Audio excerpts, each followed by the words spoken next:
How to fix a locked desktop on Mac.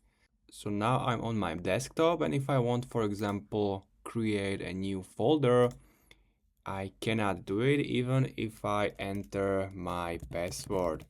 I'm gonna do it now, click on OK, and it says this operation can be completed because you don't have the necessary permission, even if I'm logged as the admin. So how you can unlock your desktop? First step is to open Go in your top menu bar, and here click Computer. Now continue with Macintosh HD, click Users, and enter your user. And here you can see that the desktop is locked. I'm gonna zoom it to you. As you can see, there is a little lock.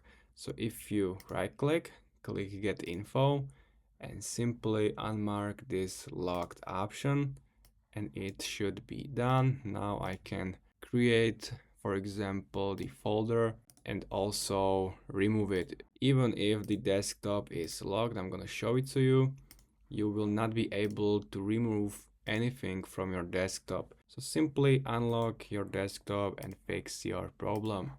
If you find this video helpful, please consider subscribing, and see you next time.